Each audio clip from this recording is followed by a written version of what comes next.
Partners. We provide leadership solutions for both profit and nonprofit organizations for coaching, teaching, and mentoring. What we want to do is we want to provide you with the tools necessary to make your organization successful.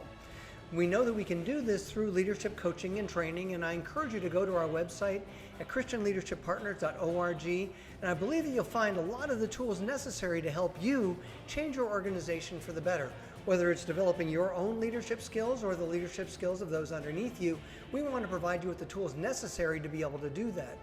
So what we want to do is provide you with a free 30-day coaching session that helps you to take a look at the leadership of the kings of Israel. Well, why would we do that? Well, there are three main reasons, really. The first reason is that we can see what good behavior looks like and we can see what bad behavior looks like. And if I understand what good behavior looks like, then I can model that.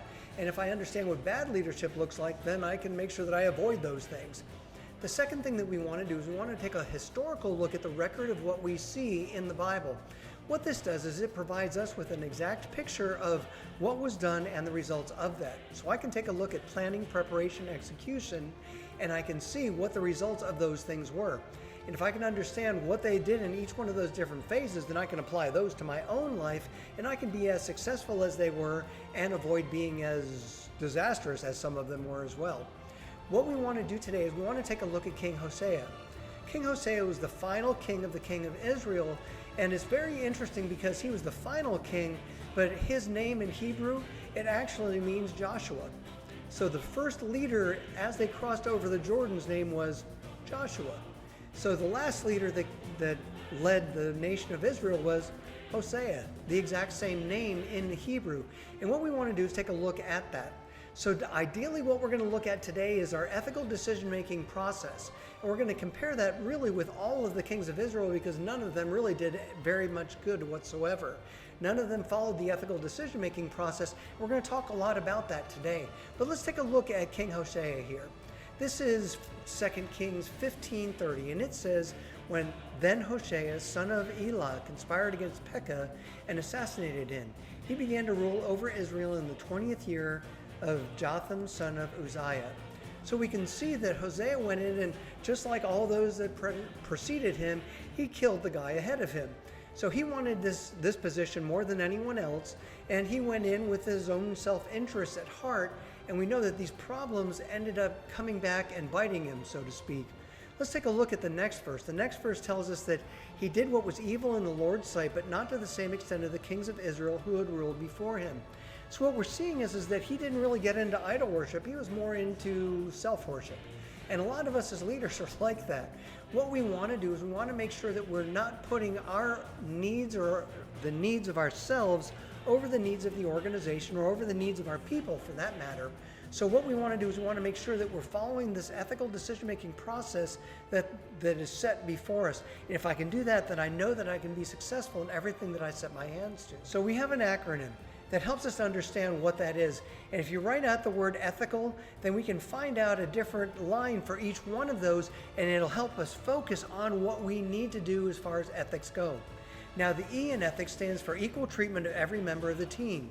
What I want to make sure of is that I'm treating everybody exactly the same. I don't want to have favorites. I don't want to have people that I hate, and I definitely don't want other people in the team to see that I have favorites or there are people that I don't like. I have to open up my heart and my mind to every single person on that team, and I need to treat every single one of them fairly. The next thing that I want to do is I want to take the time to make ethical decisions.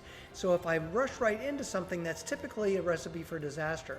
But if I take the time to spend time looking at what I need to do and how I need to do it, and if I take a look at all my ethical decisions, then I know that if I'm taking the time to do that, I know that I can be successful. The third thing that I want to do is I want to seek help when I need it. If I don't know what to do ethically, I want to go to higher. I want to go to someone whose reputation that is sound, that I respect. I want to make sure that I pursue the help that I need to achieve what it is that I know that I can accomplish and that will line up with what I need ethically. The fourth thing that I want to do is I want to make sure that I live in integrity.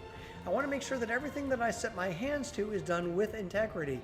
In other words, I'm not going to be trying to do something, I'm not going to cheat, I'm not going to lie, I'm not going to steal, especially when I'm there at work, especially when I'm working for the organization. especially when I'm in a leadership position. I have to have integrity to be able to make sure that I'm following this ethical decision-making process.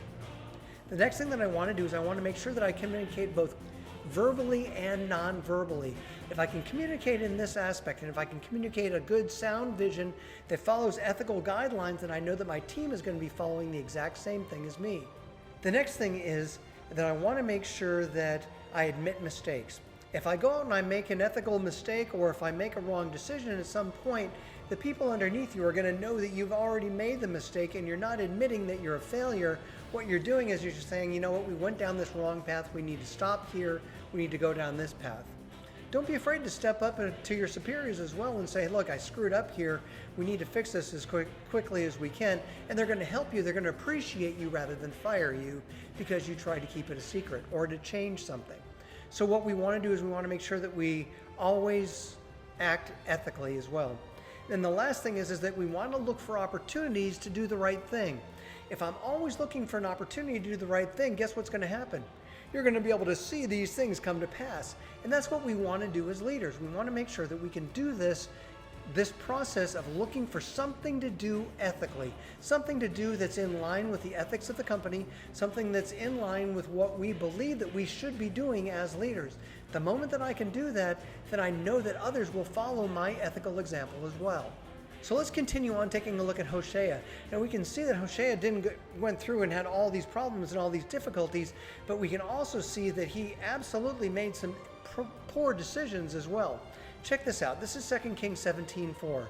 And it says, "But Hosea stopped paying the annual tribute and conspired against the king of Assyria by asking King So of Egypt to help him shake free of Assyria's power. When the king of Assyria discovered his treachery, he seized Hosea and put him in prison." What we can see here is that Hosea double-crossed the people that he was supposed to be paying tribute to. He broke the rules. He went someplace else to try and find the help that he thought that he needed. And the moment that he got caught, he got put in prison. And in fact, it went further than that. Check this out. So in 2 Kings 17:6, it says, "Finally, in the 9th year of King Hosea's reign, Samaria fell, and the people of Israel were exiled to Assyria. They were settled in colonies in Hala along the banks of the harbor river in Gazan and in the cities of the Medes." We'll see this come to pass in the future as the Israelites end up in Persia and spread throughout the world. We can see that they were taken captive and they were taken out of the land by God. And we can see that because of poor leadership from the very beginning to the very end of Israel's existence, they had poor leadership. Now there were some good kings, but we find them only down in Judah. Let's take a look at the results of these things and what the Bible says about it. In 2 Kings 17:15 it says, "They rejected his decrees and his covenant that he made with their ancestors, and they despised all his warnings. They worshipped idols, so they became worthless themselves. They followed the example of the nations around them, disobeying the Lord's command, not imitating them." So what we can see here is that all of these kings of the northern tribes all failed. They all turned their back on the Lord. They all worshiped other idols. They all did exactly what it was that God didn't want them to do. And we as leaders want to make sure that we're following along with a path that our superiors, that our subordinates, that everyone expects us to follow that path along with. And then our organization will succeed. Let's take a look at some of the successes and failures of King Hosea. The first one is that he stayed in power for 9 years, which has to be a good thing. We can also see that he made poor decisions, and that when he made the bad decision of not paying the annual tribute, he failed miserably, and Israel was taken from their land. So I want to ask you 2 quick questions. These questions will help us to identify different ways that we can make the right ethical decisions. Now this is the first question. How do you deal with ethical decisions? When they come down and you have to make this decision in your life, how do you do that? Do you take the time to do it? Do you take the opportunity to ask for help in these different things? How do you make your ethical decisions? If you can write that process out, you're going to understand your process is just a little bit better. The second question that I want to ask you is what are some of the ways that you can stay focused on an ethical objective? Now, what we want to do is we want to make sure that we make the right decision, but we also want to make sure that we stay focused on the way to get there. And if we can do that, then we know that we can be successful in every single thing that we want to do. So why not take these tools, make sure that you share them, they're free, so we have no problem with you doing that, but I do want you to become the leader that you were created to be.